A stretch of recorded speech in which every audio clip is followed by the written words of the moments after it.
What's up, everybody, and welcome in to another edition of the Sit Down. As always, if you enjoy this video, please make sure you hit that like button and let me know what you think of today's discussion in the comment section below. If you're new around here, you just haven't done it yet, or living under a rock and seeing this video for the first time, I don't know what you're waiting for. Hit that subscribe button below now so you never miss another Sit Down video. If you're listening to us on iTunes or Spotify, welcome in. I hope you enjoy the show as well. Please leave us a detailed review and a 5-star rating. What's up, everybody, and welcome in. I'm your host, Jeff Nadu, and this is episode 182 of the show. And one of the most interesting groups over the years that has been associated with the mafia is the Purple Gang, right? East Harlem Purple Gang. We've seen a lot of those individuals make their way into the world of the mafia. One of which, though, was not fully Italian. His name is Michael Meldish, and we have all heard the name Michael Meldish. In fact, about 10 years ago, Michael Meldish was one of the last known mob associates whacked by the mafia in New York City. Today, we're going to talk about his very interesting life. I've heard estimates that Michael Meldish has whacked dozens of people. We'll get to know who exactly Michael Meldish was, and was he really as lethal as they say? We're going to welcome on one of our favorite guests, a guy who's been on this show before. He's the author of Hitmen, The Mafia, Drugs, and the East Harlem Purple Gang. He's written great books like Cigar City Mafia, Garden State Gangland. He is, to me, really one of the foremost experts on not only the New Jersey Mafia or factions of the Mafia New Jersey, but also Tampa and overall in East Harlem. I'm really excited to talk to Scott Deitche, who has been on this show before. Scott, we've done kind of shows on the Purple Gang as a group. I've always said I think East Harlem, obviously it's the birthplace of the mafia really in this country, but that small little group and that little area had quite a fertile future for the mafia. A lot of the people we hear about today in the mob, they were once from East Harlem. How you doing? Thanks for coming on. Yeah, great to be here. Thanks for having me on again. As always, yeah. So we're going to talk about Michael Meldish, who, this is Michael at a much younger age. Halloween's coming up, Scott, in a couple of days. And I did a show maybe a year ago or so, and it was 3 hitters that you may not have heard of connected to the mafia. And one of the people I talked about was Joseph Meldish, Michael's brother, who, was a crazy guy in his own right. He's serving 25 to life currently. Joe Meldish was lethal, but I think the thought is, Michael was obviously the more powerful of the brothers. He died in a hail of bullets. We're going to talk about his life. Michael Meldish was born October 6, 1951 in East Harlem. What do we know about his early life? Do we know anything? What were his, we know that his cousins were the Priscos. We know that his brother and him got into the life, but what do we know about his family? Do we know anything about his father? There wasn't much that I found, those real early years, say like through the 1960s when they were kind of coming up. Like you mentioned, they grew up, they were related to the Prisco family through their mother. It's interesting because you look where they grow up in East Harlem, it's right around the corner from like where Fat Tony Salerno is. It's right up down the street from Pleasant Avenue. So they all kind of grow up in this neighborhood, like you had mentioned earlier. That's just this kind of hotbed of mob activity. And by the time they're getting, their late teens, early 20s, early 1970s, that's when you start really seeing East Harlem on the scene as a major center for narcotics trafficking, specifically heroin in the United States.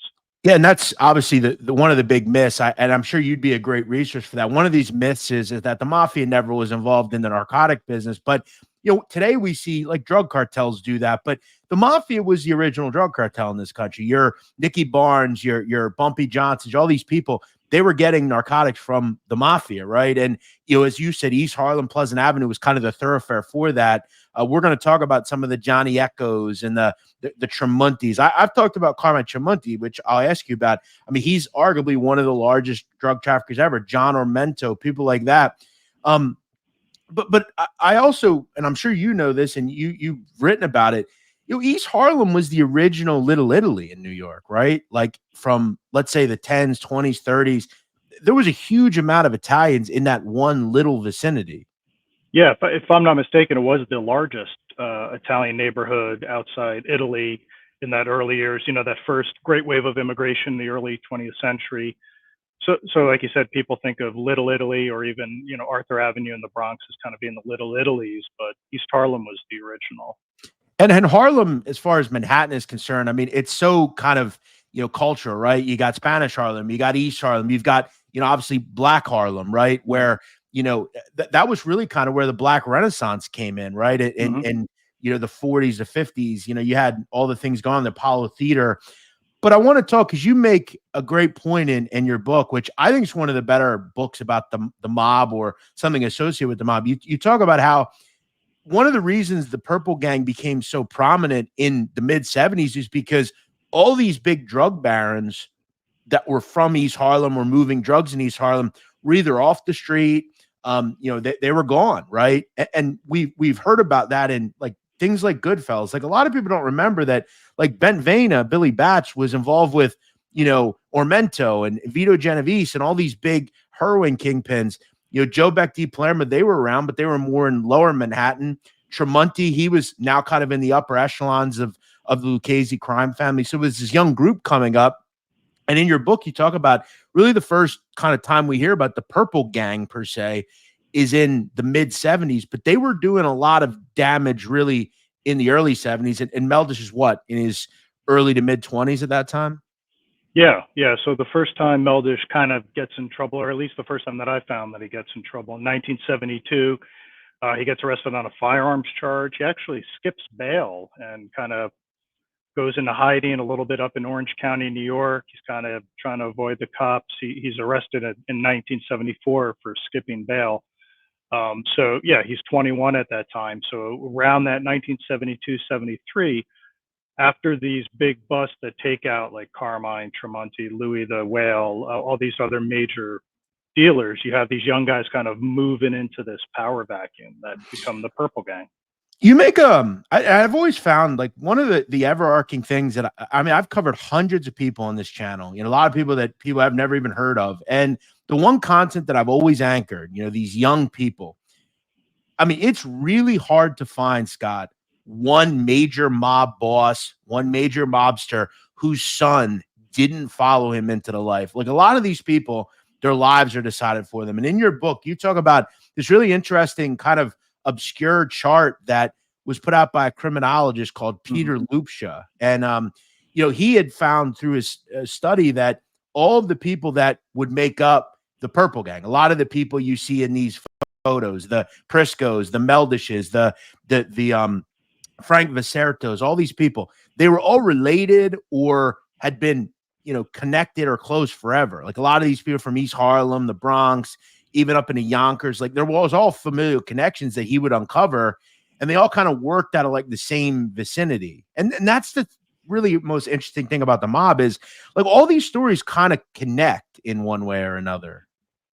Yeah, he did what's called kind of a network analysis, and it's more common now. He did this back in the early 80s, but it's basically looking at the interrelationships between people, whether it's familial, neighborhood, criminal activity.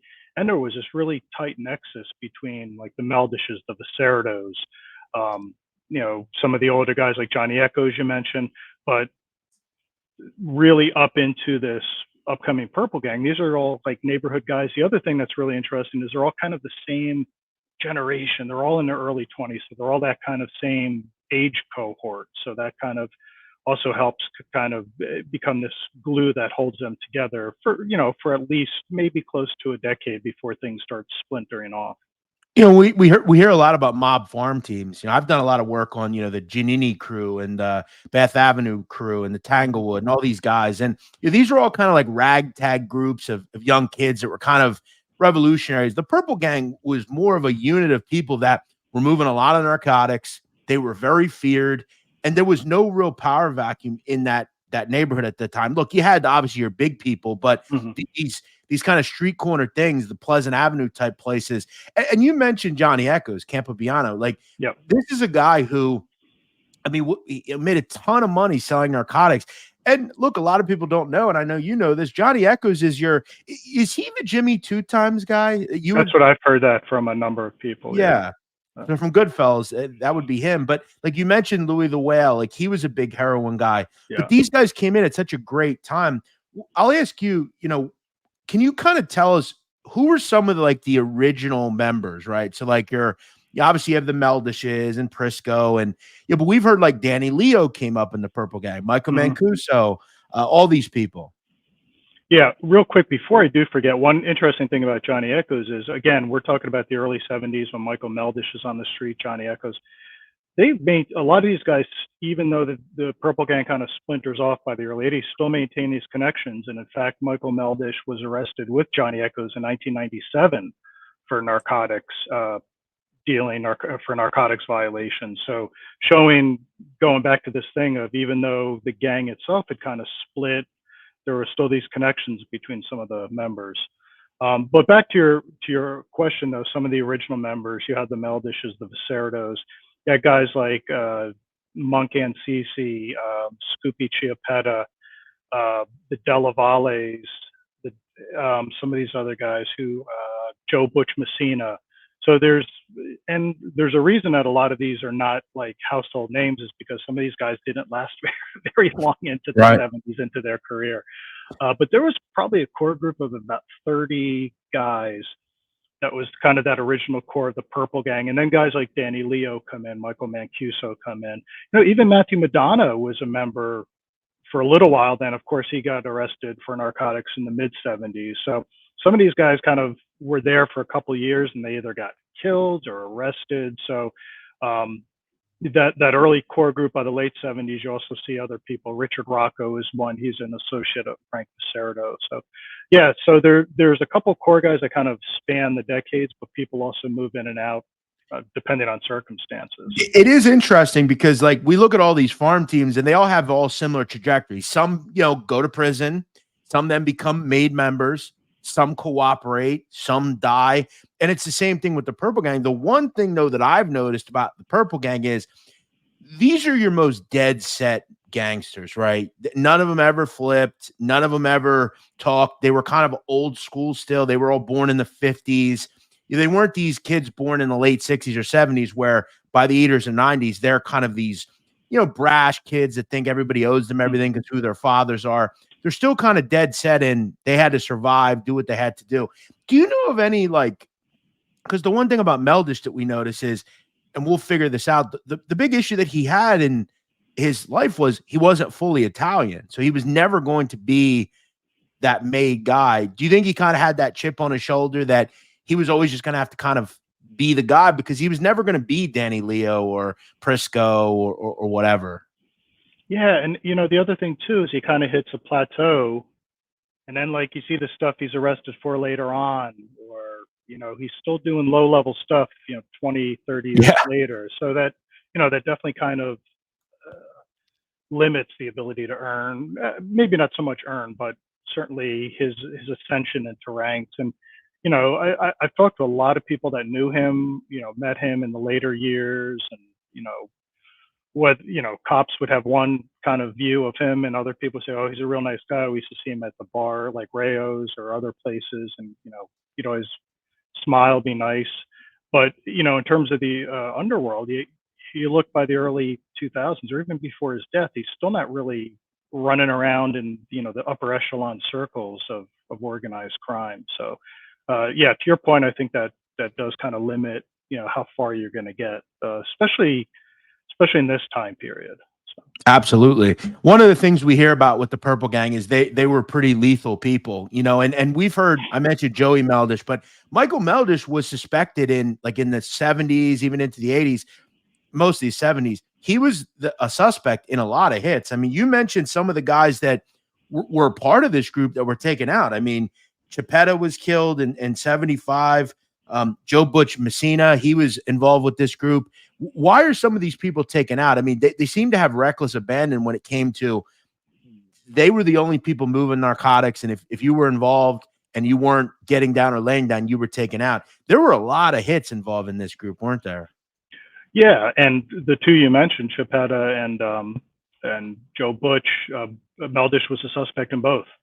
He was supposedly the gunman in both of those killings, and just police, and it even says so in a DEA report, they just couldn't get anyone to talk or, identify. They had strong suspicions that Meldish was involved in those murders. Meldish is brought up by the Paganos up into, upstate New York or just north of the city in Orange County to start shaking down guys in the carting business. So they're kind of viewed as muscle to some extent. Now, to your point about why was there so much violence, I think really just gets down to that street level drug dealing territories and beefs. And as the Purple Gang starts, making money, you're going to have like different factions kind of emerge. Some guys like Frank Becerdo, he starts getting involved in cocaine, where other guys are more staying into heroin, that some get involved in guns. So I think you have some of this internal rivalry, and I kind of look at it like any mafia family. When you start, you always have the internal rivalry. You kind of clean out the bad blood, and then things continue along. So those early years, I say like 74 to 77, there's a lot of internal violence within the Purple Gang, not to mention them being used as muscle for some outside work as well. One thing I always found interesting about them is, I mean, they were in this small little area of East Harlem who had, as you alluded to, a lot of big names, right? You look at a fat Tony Salerno. Tony Salerno's club was blocks away from these people. Was there ever a thought like it's getting too hot around here? You just need to tone it down. We're not talking 1 or 2 hits. We're talking about 15, 20, 30 hits. Is there a thought of, hey, we want people that are tough, but this is getting too much? I mean, the Genovese were a very powerful family. They could have taken these guys out pretty quickly. Yeah. So a couple things to that is, even though they were kind of based in East Harlem, yeah, they were moving up into the Bronx. So a lot of these killings take place like in Pelham area of the Bronx, some in Yonkers. So they start kind of moving, and it's funny because they all kind of move together. But the other thing is there's a report that I came across from 1978 where members of the Gambino, Lucchese, and I believe it was Genovese as well, the FBI say they, through an informant, that they had a meeting specifically to talk about the violence perpetrated by the Purple Gang. So to your point, I couldn't find anything really more in depth about the information or what this meeting was, but it definitely was attracting attention. And another reason too is in 1977 there was a series of newspaper articles that started talking about the Purple Gang as like the new sixth family, or this new terror group that's terrorizing New York City. So once you hit the papers, you start getting that that notoriety. Then some of the old timers are probably like, hey guys, you need to calm it down a little. Yeah, and you mentioned how Meldish, like even later in his life, which we'll talk about, like he still lived in like a walk-up apartment, basically. Like he lived on 2nd Avenue. Like he was still a guy who was going into the local bars. How feared were he and his brother? Because I've heard like Joe Coffey, when Meldish was taken out, Joe Coffey, the cop, had very little nice things. He never had really anything good to say about anybody. But like the thought is that these guys were involved in dozens of hits, and we've heard of the Gemini twins and all these like kind of people that killed a lot of people. And I'm not asking you to tell me how many, but if you had to estimate between Meldish, Joe, and Michael, how many bodies do they have? Well, just on the ones that there were suspects in, there's probably at least 20.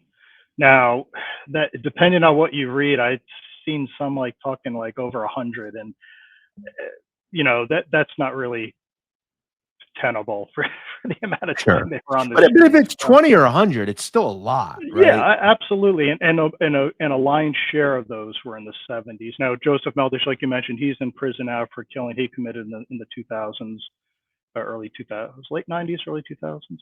Drawing a blank on that. Anyway, but he's, that was a much later killing that he was involved in.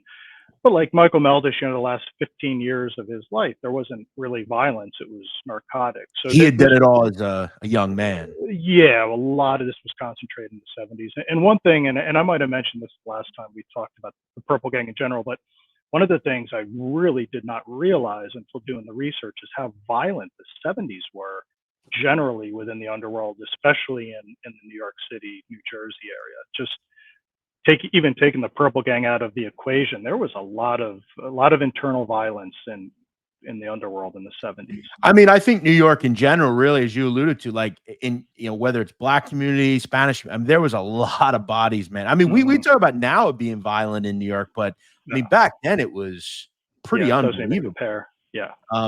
Now, one of the, as I said, and we talk about, like, Meldish's one shortcoming is he's not fully Italian, and by like the late 70s, a lot of these guys, they're getting into guns. They're, I believe Vicerto went down to Florida at one point. And a lot of the guys, the Priscos, the Danny Leos, all these guys, Mancuso, Matty Madonna, they're all becoming, members of mob families, whether it's Lucchese's, the Genovese. Madonna even goes away to prison, starts working with black gangs. Let me ask you, I'm curious about one name, and he's not a Purple Gang guy, but I know Sal Larka was a big time drug dealer. Is it true that he and Madonna were both essentially the connects to Nicky Barnes? Yeah, Larka, that name's ringing a bell. His son, it was related to that. Yeah. Yeah. Okay. Interesting. Yeah. Yeah. So even like guys like Tommy D'Ambrosia, he was with the Colombos. He was kind of tangentially involved in that. There was the Cayanos who were kind of Bonanno family ties, but really it was more Lucchese, Genovese. What's interesting is very few Gambino affiliates. Yeah, I was going to just say that. Yeah, seemed like they were in all the different families other than that group. Maybe the Gambinos recognized, hey, we're just going to stay away from these cats. But they had the Westies, didn't they? Yeah, that's good point. Good point. But Meldish starts dealing with his own legal problems, towards the late 70s into the early 80s. He was arrested a couple of times. Tell me about it in 1982. From what I understand, and you wrote about, Michael Meldish was a big fan of like horse breeding. Is that true? Yeah, and they were up at a upstate New York horse farm, and not to get into the weeds about the details, they got into a physical, violent altercation with some people, that one of the owners of the horse farm and some other people, and he was charged with assault. And then when the police stopped, or I'll start it again. After the assault, the police stopped his car and found all types of weapons in there, which as a felon he wasn't supposed to have, and he got convicted of that, as well as lying on an application for firearms. He was also tried for the assault, and I believe he was acquitted. I believe all the defendants were acquitted of the assault charge. But yeah, so he's taken arrests in through the 1980s. He also gets arrested for something really minor. He doesn't get into jail time, but lying on a customs farm. He's attempting to bring in some jewelry through customs. So again, these are kind of more lower level stuff. One of the interesting things, though, is in the 90s when he gets arrested for the narcotics violation, he's required by the judge to do a program for rehab for drugs, but also for problem gambling. And it got me also thinking that one of the interesting things is you rarely saw any of these Purple Gang guys involved in illegal gambling operations, or if they were never really arrested for it. So that's one thing I kind of found interesting after the fact and thinking about it more. Yeah, all these guys, including Meldish, I mean, they were strictly narcotics, and we'll get in once Meldish comes out of prison in the 2010s, what he's doing at that point. But I want to kind of put a bow on at least his brother. It was said Meldish's brother, Joe, became a drug addict. He was kind of just a lethal dude. He was killing people over random things. There's a wiretap that you talk about involving a Spanish guy. He said that the Purple Gang left everybody afraid. The Purple guy left everybody afraid. He had like 60 bodies, referring to Meldish's brother, Joe. Yeah. He's serving 25 to life. He's eligible for parole, I believe, in 2032. We don't know if he'll ever get out. It's probably unlikely. Definitely a very violent guy. Probably has in his own right dozens of bodies. But you mentioned Meldish kind of deals with these kind of low level arrests. By the 90s, he's hit with drug extortion and shylocking charges, and he goes to jail. And he gets 52 months in 95. He then gets indicted again, and he spends a lot of time around real mobsters. And I never knew this. You mentioned it. One of the people he was hanging around was Fat Andy Ruggiano, who I've said he's on the short list of being one of the most influential people in the Gambino crime family's history. I mean, this is a guy, from what I understand, was like the guy that John Gotti looked up to, Gene Gotti, like all these Nicky Carrazzo. Like Fat Andy was like the guy in Canarsie in East New York. What do you know about their relationship? This was who Andy Jr. was telling me. It was basically they were in prison together, and they got to be pretty close. What's interesting though is when when Meldish gets out, he doesn't gravitate towards the Gambinos. He kind of gravitates back towards the old neighborhood and stuff. But yeah, their relationship was forged in prison. Yeah, and it's a whole different world once Meldish gets out, which it's around like the early 2010s. And look, I mean, let's just be honest. Late 90s till 2010, Scott, is a lot has happened, right, in New York. Absolutely. A lot has happened in society. Technology is a thing now, and the world's kind of passed Meldish by a little bit. And, all his old friends are now either dead, in jail, or in the upper echelons of families. I mean, Danny Leo's a Genovese guy. Prisco's a Genovese guy. Madonna's in prison, but he's a mob guy.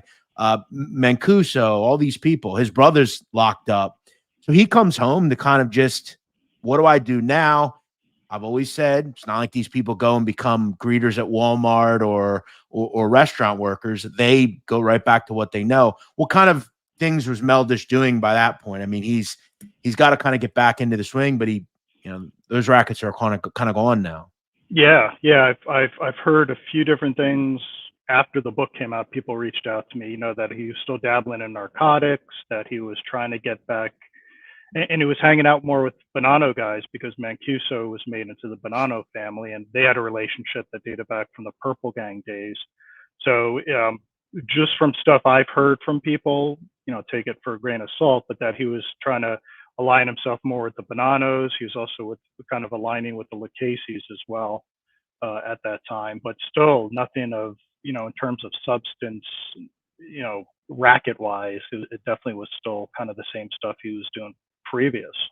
Also, I think the biggest thing that we kind of forget about when you go to prison for 10, 15 years is the criminal landscape changes considerably, right? So like when Michael Meldish went into prison, the mob was still a pretty important thing in Harlem and places like that. Now narcotics are being controlled by Spanish, Mexicans, different racial groups. So that's a harder pie to get involved in too, as far as, plus the scrutiny on the drug trade is a lot higher now too. So, Meldish lived in the area of what, 2168 2nd Avenue near East 111th in Harlem. It's kind of a walk up.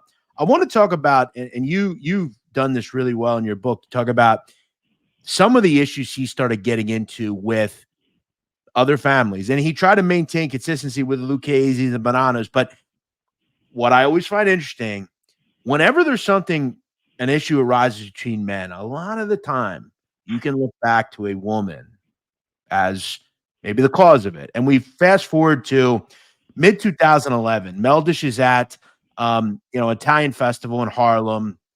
Kind of everybody goes to the Giglio festival, I believe Prisco's family was integral in at one point. I talked to Prisco's son, and he talked about his father was very involved in that at one point. Kind of like San Gennaro. Prisco's there, and three individuals in the Bonanno crime family, Ernie Aiello, a guy, John Spirito, and another guy, Enzo Stagno. Yeah. They, most notably, Ernie Aiello beats him up really bad, like to the point of, like, I heard reports that he kicked him in the head on the ground. Like, he was really bad. And there's been differing things as to why this happened. And someone said that Mancuso had to have ordered it because they're not going to just do this. Though I've also heard, and this is again just a rumor, I've also heard a rumor that Mancuso was hanging out with a member of Lucchese's family, his ex-wife, this guy Joey Lubrano, and Joey may have had an issue with that. At the end of the day, though, Meldish is beaten up pretty bad. How bad was it? Was it a near-death type of thing? Yeah, well, yeah, it was. I don't know if it's necessarily like right near death, but he certainly was more than the usual. Just like punch the guy out. I mean, they kind of set upon him. He wasn't expecting it. He was basically jumped, right? And yeah, basically jumped. Yeah. And Meldish had a reputation for years. This is definitely very embarrassing for him to happen. So what Meldish does is down the road, he gets retribution because he knows one of the people involved was Enzo Stagno, who was a made guy in that family. He hires this old friend of his called Terry Caldwell. And you've talked about Terry. Obviously, Terry's not Italian. He's a black guy, and it's weird because he almost seems like some sort of guy that's just like a hitman, essentially. And what do we know about him? Like, did you do any research into his background? I didn't find very much, to be honest with you. And even how he met Meldish is kind of shrouded in, like, whether they grew up. But Meldish said he met him on the street one day because Terry complimented his jacket, which is bizarre. So, but yeah, by the time 2011 rolls around, you know, he's close enough, obviously, with Meldish that Meldish calls him up to say, hey, you know, I want you to help me take care of this guy Stagno. So when this isn't the craziest thing. I mean, we've heard stories over the last 10 years. I mean, that, you know, they've been hiring certain black gangs to do things, but Terry Caldwell was just kind of this regular guy. From what I've heard, Meldish was driving him to cancer treatments, and they were pretty close. Meldish hires Caldwell essentially to shoot Stagno. So Stagno's in East Harlem. He's sitting in his car. Terry Caldwell walks up, and you can see him. There's a CCTV video. Yeah, he gets caught on video. That's right. Yeah, Caldwell walks up and just shoots him. Stagno survives, right? Stagno then is shelved, from what I understand, because he says a little too much. And Stagno, I believe now, John Panisi reported, it's pretty interesting. He's like a rodeo cowboy. Have you seen that? Yeah, didn't he do like a pilot for a TV show or something? I think you can find it on YouTube. Yeah, where he's like Stagno's like he's like completely out of life. He's like a cowboy now. Like it reminded me, total segue, but it reminded me of crap. I'm dropping that Patriarcha member that went out and ended up living in like Idaho on a farm. Oh no, that was Philadelphia, I believe. His name was Biaggi. Are you talking about him? No, there was a guy too from New England. Really? And he ended up going out, and the cops couldn't find him for years. He lived on like a farm. Oh, the name I'm going to think of. I've heard of. There are two stories. I know who you're talking about. I forget the name. Enrico something, I think. Enrico. Yeah, it was an Italian name. More than Americanized. It was more Italian. If you know who we're talking about, drop it in the comments. Yeah, it is. Oh, it's going to kill me now. Think about we'll look it up. It probably wouldn't be the greatest place to put an Italian guy from New York in Idaho. Seems like kind of a. Oh, here we go. Enrico Ponzo. That's it. Yeah. Boston mobster revealed in Idaho. Yeah, and he ended up telling some girl he was with. She let him out. So, but anyway, that got me thinking of the Enzo Stagno too. Kind of similar. Yeah, I don't know what it is about being a cowboy, but some of them go into that realm. Why do you think it was Stagno they shot at? Was it just, hey, if you get one of these guys, shoot him? You know, because Aiello was the guy that dished the beating out. Yeah, that's a good question. I'm not sure. Maybe just crime of, knowing he was going to be around at that time. I mean, they would have had to known he was going to be in East Harlem that day, or you've seen him around. So, maybe that was the one that they were able to find. So Meldish retaliates allegedly, that's in 2013. Stagno survives, but he makes his point, I guess. Now, around this time, you mentioned Meldish is doing like odd thing. He's selling narcotics still, doing a little loan sharking or extortion, whatever he can do. Maybe he's still collecting a little money, but he is also collecting some money for Matty Madonna, who's in prison at the time. And we all know that Michael Meldish was taken out, right? There have been various theories as to why he was taken out, and we don't always know. We'll get into what the most likely theory is, but there is one theory involving whether it be Mancuso and those folks and Meldish messing around with the wrong women. But the most likely theory is that Matty Madonna was owed money from Meldish. Meldish was maybe hiding it, siphoning it off, not collecting. In the end, Michael Meldish on November 15, 2013, was found shot to death in this vehicle in the country club section, Ellsworth Avenue. There have been various people that have talked about what happened. There's one thing we likely do know. The two individuals on the far right And yes, that is Terry Caldwell. This is how the mob works, folks. They go to your most trusted friends or people that like you and say, we're going to get you to do a piece of work. Terry Caldwell is allegedly the trigger man in this case. The other person, Chris Londonio. And I have to ask you, it's been rumored that Londonio made a phone call boasting about this. Now, I will say this has come from Frank Pasqua, who is not the most trusted source. Frankie Pasqua's family were important people. I don't know about him. Tell me what you think happened here, or what do you generalize? Yeah, the Pasqua stuff is weird because, well, and going back, like him and his father were arrested in the early 80s for drugs tied in with the Purple Gang. So again, going through that lineage there of these names associated with narcotics, and here they show up, 30 years later. I think the Madonna Lucchese one that the prosecutors ended up going with as the theory is probably the most believable. I don't want to say believable, the most provable in the sense. What's interesting is that the defense even brought up what you mentioned before, that maybe it was the Bonannos. The defense for Korea and Madonna brought up this other competing theory. But Pasqua said that him and his father were contracted to kill. Yeah, they were down the street. Yeah, and he was down the street, but he was not used during the case. I think there were a lot of concerns about the legitimacy of his testimony. So, but certainly the Bonanno angle is a legitimate theory that could have been how that went down, and maybe they crossed families to hire Londino and Caldwell. But I think the Lucchese angle with the money owed to Madonna is probably the to me the theory that makes a little bit more sense. Now, I will say, I mean, Frank Pasqua's father and grandfather were the real deal. I mean, they were. Yeah. They show up a lot with especially with narcotics, and like you said, back in the day. Yeah. Again, though, the case is still being kind of talked about. I mean, there's still, Stephen Crea, who is, if you look at anyone in all this, Stephen Crea might be the most look, Stephen Crea is a convicted mobster. He's a bad guy. I've always found it difficult when you're the underboss, because not you're going to be like, oh, well, you shouldn't do this, or I don't want you to do this. You're just kind of thrown in as kind of collateral damage.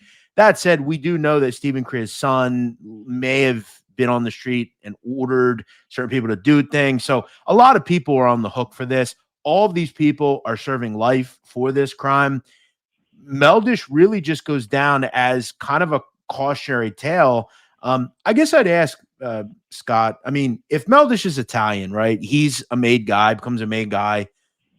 Is there much difference for how his life shakes out, do you think? Or that's a good question. I don't know. I think he probably would have been made into a family just because of how close he was to the Priscos, even alone. I mean, they would have brought their cousin in, type of thing. So it's interesting whether he would have been with the Lucchese's. Even he might have been a Genovese guy for all we know. I think at the end, though, the common cautionary tale is that the end is very similar for all these people. You either die or go to jail. I mean, Prisco, he's very similar in that. Now, what's interesting, just real quick too, Crea, I agree with you. I'm going to be honest with you. I think tying him to this was tenuous at best, but like you said, you get wrapped up in it, and with the way Rico's written the way it is, unfortunately he gets. You go back to John Gotti, Frankie Locascio just happened to be in a room where he mentions Louis DeBono's hit, and we never hear Locascio, but because Locascio doesn't stand up and say, well, don't do that, you shouldn't do that. Like, what's he going to do? He's a mob guy. It's just kind of collateral damage. It's possible that, look, I'm sure Stephen Crea knew who Michael Meldish was, but tying him here, as you said, is tangential at best. It's very, very tough. And that's sad because Stephen Crea has lung cancer and he's likely never going to get out of prison. But the Purple Gang are definitely a group of people that I think in the terms of mob farm teams, they weren't just a ragtag group of kids that did scores and stuff. They were a formidable group who operated, made a bunch of money. They were feared. And as we know in the life, there's really no two ways about it. You either die or go to jail, or you become an informant. And none of those people involved with that did become it. I want to ask you one other thing. You did a lot of research on this group. Your book, I urge everyone to go check out. It's in the description below. You can get it on Amazon. You can read it on Kindle, whatever you want. Um, and this is a touchy subject because it was recently made light over the last month or two. Have you seen? There was a video OC Shorts put out that I commented on about Angelo Prisco being an informant, right? And he was walked in. He talked to the FBI. We have documents to prove that. And there's a recording between Angelo Prisco and Jeff Stantini where he talks about doing this. I guess the thought on Prisco, like, is it just that's just kind of what you do as a gangster? You play the feds. Like, did you see that video? I did. I think there's I think there's a distinct difference between becoming an informant and the guy who shoots the shit with the feds to, maybe giving them a little bit of information that's not important to you or your guys. You know what I mean? If you look at, go back, look through the FBI surveillance reports in the 1960s. They talked to mob guys all the time. Sometimes the mob guys would give them information that was, tangential or historical. Does that mean they were informing? No, they were probably just either A, trying to get the feds to stop bothering them, or Scott, B, we hear this. Maybe there was a tactical reason for it. So yeah, I don't think simply talking to the feds necessarily makes you an informant. It's not like if you're considered a CI, if you're given a number, if they're coming to you for actionable intelligence, and maybe that's the delineator. Are you giving them actionable intelligence, or are you telling them something that happened 20 years ago that we hear about these distorted views on informants? Like, at the end of the day, the high levels of organized crime, right? You do what you have to do to survive. And if it means getting your rival off the street, that way you do it. Everybody does it. You don't hear people calling Lucky Luciano a rat. He was, though, if you really look at it. The definition by these people's opinions is if you even say hello to a cop, you're an informant. So, look, as you said, it's a tactical thing. You do what you have to do. In the end, though, Michael Meldish, another cautionary tale, really one of the last mob associates we've seen whacked by someone in the mob or connected to the mob. And we know that Frank Cali's killer wasn't a mobster and some of these other people. But either way, a really interesting story. Meldish and his brother, two lethal people who faced very sad ends. The Mafia, Drugs, and the East Harlem Purple Gang Hitmen. Scott, you're one of the great mob authors. I always appreciate when you come on. Thank you. I guess I'll ask you, if you can talk about it. Are you working on any new books? Yeah, I'm in the middle. Actually, I was just working on it last night. I'm working on a book on Jerry Katina, one mobster who defied your stereotype and actually died an old man in his own bed. So it's going to be kind of really taking a deep look at him and the influence he had. And, there's probably viewers of yours that never heard his name, and that's a good thing. That's what you want. That's what you want. But a very influential mobster who had ties not only in Jersey. He was, acting boss of the Genovese family. I argue boss, and I'll argue that in the book for a while as well. Started Bally Gaming, had all these legitimate interests, and retired. Literally just stepped out and lived the last 10, 15 years of his life kind of down in Florida playing golf. So you do a lot of good work on the Genovese family. I've Garden State Gangland back here. You've talked a lot about Tino Fumero. Before we go, I want to ask you, Harold Daggett was in the news the last month or two. I've said for years Harold Daggett's a Genovese associate. There's no two ways about it. Did you do any research on Harold Daggett? Obviously, there's a lot of stuff there with a lot of people you've talked about. Daggett is a controversial name. Yeah, I didn't research him specifically, but he certainly showed up in a lot of the stuff dealing with Port Elizabeth, Port Newark, the Longshoremen's Union, and Tino, and a lot of the Genovese guys there. So his name did pop up in a lot of the stuff that I read. There's a couple of hearings New Jersey State Commission of Investigation did back in the day. His name's in there. So yeah, his name definitely pops up. And I know he's testified that he was kind of the victim of a lot of what was going on down there. But so he claims. Yeah, and you saw not too long ago, maybe it was last year, the New York Times did a story because New Jersey opted out of the watchdog group that was overseeing the ports. And there's still influence at the Oh, forefront of absolutely. organized crime. Sure. Yeah, I talked to Bob Delaney on the phone about a Oh, year nice. ago. I was going to try to get him on my show. Yeah, he did a lot of work before he became an NBA ref on people like that. And Daggett claims he was extorted by George Barone, who ultimately flipped as well. Yeah. Scott, appreciate you coming on, man. You're always kind of the Anytime. go-to when it comes to the Purple Gang. When we do the Jerry Katina book, we get that out. We'll get you back on. We'll Yeah, talk about that'd be the life great. of Jerry. Where can people find you if they're looking? We'll include your book in the description. Give us the website, everything. I'll put that in the description.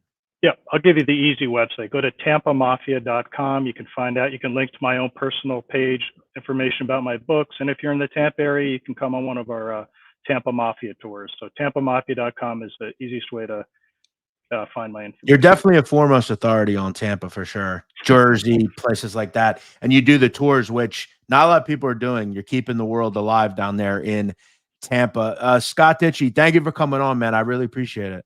Thanks, Jeff. All right, buddy. Thanks to Scott Deitche for coming on. I really appreciate that.